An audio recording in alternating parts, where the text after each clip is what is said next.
Yo, what's going on, guys? Chris Barner here, Overtime Athletes. I got a special video, special guest for you guys today. I have my man Tuck Taylor. Tuck, thank you so much for coming in. Pleasure to be here. Absolutely. So Tuck is a mental performance specialist who actually works with our athletes here at OTA and outside in the Tampa Bay. Actually work across the globe now. Yep. So beautiful. It's a beautiful thing. And what I wanted to do is bring and make a video on to bring a little bit of awareness for your brand, NeuroBeast, and just kind of your process. I think it's the next thing for sports performance. We've had a lot of talks behind the camera, and really what I want to be able to do is just kind of give a bird's eye view for the athletes and coaches out there to start building this up and supporting an athlete in their performance better. So if you can, kind of give us an introductory, a bird's eye view of what it is that you actually do.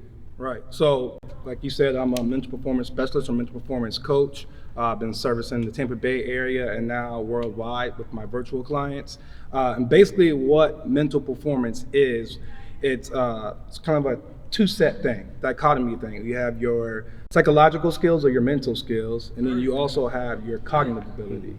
All right. And so when a lot of people hear mental, they think kind of automatically psychology, anxiety, things like that. And that does service that. So we do service that as well. So we help athletes with pregame anxiety. We help them set up routines and different things that's going to be better for their psychology or their mental. On the other side, there's the cognitive side. And this is where a lot of the research now is showing that a lot of athletes that have bad decision making, slow reaction time, or premature fatigue is because their brains are actually overwhelmed with stimulus and they can no longer process what's going on in their environment. Especially nowadays with social media. You got a lot of moving pieces. You got a lot of moving pieces. We've seen it with some star athletes recently in the Olympics and NBA. Right. People stepping out of events. It's just there's a lot going on. And when your brain can't process all that stuff that's going on, it interrupts the cognitive process of what you're trying to accomplish. Right. And so if it's interrupting that process, that means things are going to seem to be a lot harder than they need to be, and you're going to not be as present doing it as well. And so what we do is help expand our athletes' cognitive capacity so they can handle all these moving pieces. In a sense, we're upgrading their processor in their brain. Right. So just like we like to go grab the latest iPhone because it works faster, it's more shinier, that's what we do with our cognitive process. We're making them more sharper, we're making them their reaction time better impulse control, so better decision making as a whole. At the end of the day, there's a lot of noise going on right now in this industry. I'm seeing more and more videos of, and I don't, this doesn't mean to be a judge, but I tend to notice a lot of guys just kind of throwing drills out there, doing different light things, doing different reaction things. And while that might help, you actually have a direct process based off of research. So can you kind of go through a session and guys, just like we talk about a progression through your actual off-season program, Tuck has one, and that's what he's developed. And it's very multifaceted. So if you could speak on that, that'd be great. Yes. Yeah. And then, again, like Chris said, I have a background in strength conditioning, and me and you both know there is kind of that gray area for training where you can be training, but you're not getting any adaptations. You're not growing. You're not getting better because you might not be lifting heavy enough. You might not be doing the movement fast enough. Right. So it's just not one thing to go out and do it, but you got to be able to do it correctly. There's an advancement and an intensification. 100%. Gotcha. And me and you've had a lot of talks too. There's a lot of parallels between what I do in strength conditioning as far as progressive overload and things like that.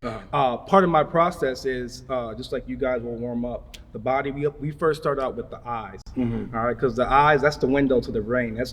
It's relaying all the information from your environment to your brain for processing. So if your eyes aren't working correctly, your brain's not going to get correct information. Right. All right, and so there's a couple of different things we use using the Brock string, which is a popular device to help with convergence, divergence. We also work on a skill called saccades, which is your ability to rapidly move your eyeballs and process and focus on information as well. So we start out with the eyes. After the eyes, we link the eyes with the hands. All right, so we do eye-hand coordination. Right.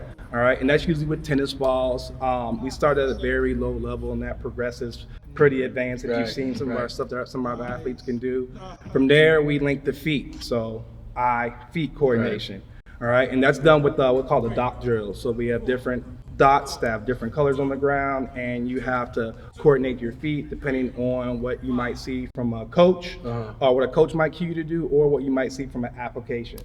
Gotcha. All right, and then after that, we get into more dynamic stuff. So we'll go through kind of like a superset, of different exercises where there's more gross movement patterns. All right, and so that helps the athlete explore their decision-making ability. A lot of them are gonna start out at a very novel level, so they're not gonna be very good. So making sure that you coach them up, keep them motivated, so they can kind of fight through that. And it's a great thing from a coaching standpoint where, yes, there are some coaching cues, but a lot of it's exploratory for my athletes. So as the more they do the drills, their brain starts to organize the information in the correct way for them to be successful. But it gives them kind of that environment to do that in. Right. Which is the same environment that they're going to be on when they play their sport. Right. It's an environment where there's a lot of different variables that you have to problem solve. And if they're not problem solving outside of the realms of the court or the field, how are they getting better at problem solving? So that's what we do, but we do it in a very progressive level. Right, and this is actually altering the actual mechanisms in the brain. 100%. This isn't just like esoteric talk. Right. This is you literally re-hardwiring 100% the brain. Right, and that's due to one of the most popular terms is called neuroplasticity, which is the brain's ability to change itself. And so the brain is pretty much shaped by its experiences. And so, like I said before, when you allow the brain to experience more situations where it has to problem solve, the better it gets at problem solving. Yeah. So, Love it. Yeah. Love it. That's beautiful. So, like, to recap, sports vision, eye-hand coordination, eye-foot coordination, and then that's when you really get into the bulk of your cognitive training, where basically we always talked about it. It's almost like a backdoor to really get locked in and focused. Yes. Like, what separates a Kobe Bryant? What separates a Michael Jordan? This is what really allows these are the exercises and progressions to really alter the brain to be able to lock in focus. But not only that, your acumen increase, right? Your ability to be able to make decisions on an absolute fly just completely changes. That's the game changer, right? This kid over here, he might have all the talent in the world, looks like Tarzan, plays like Jane, because he's not locked in. Whereas this guy lacks the physical capabilities, but he's not worried about what's going on in the crowd, what's going on with his girlfriend on the phone and text message and social media. He's locked in on everything that he needs to do. That gives him that killer instinct. And it allows them to better the cognitive ability. You think of like a Steph Curry, that they have a higher ability to acquire skills. But when you look at skill acquisition, there's a lot of impulse control in that. There's how you want to do it, and how it's supposed to be done. It's a cognitive skill. So you have poor impulse control or poor inhibition, it's going to take longer for you to learn skills, which is going to take longer for you to get better. Absolutely, man. I absolutely love it. And guys, this isn't just, theoretical talk. Tuck and I have been working together for the past, it's been over a year now. And we've talked always kept in touch and everything like this. I knew he was going down this route, and we've teamed up and worked with athletes in off seasons together. And the success that these guys have had, not only have I seen it from on my side, but just even translating over to the field or court has been remarkable to watch.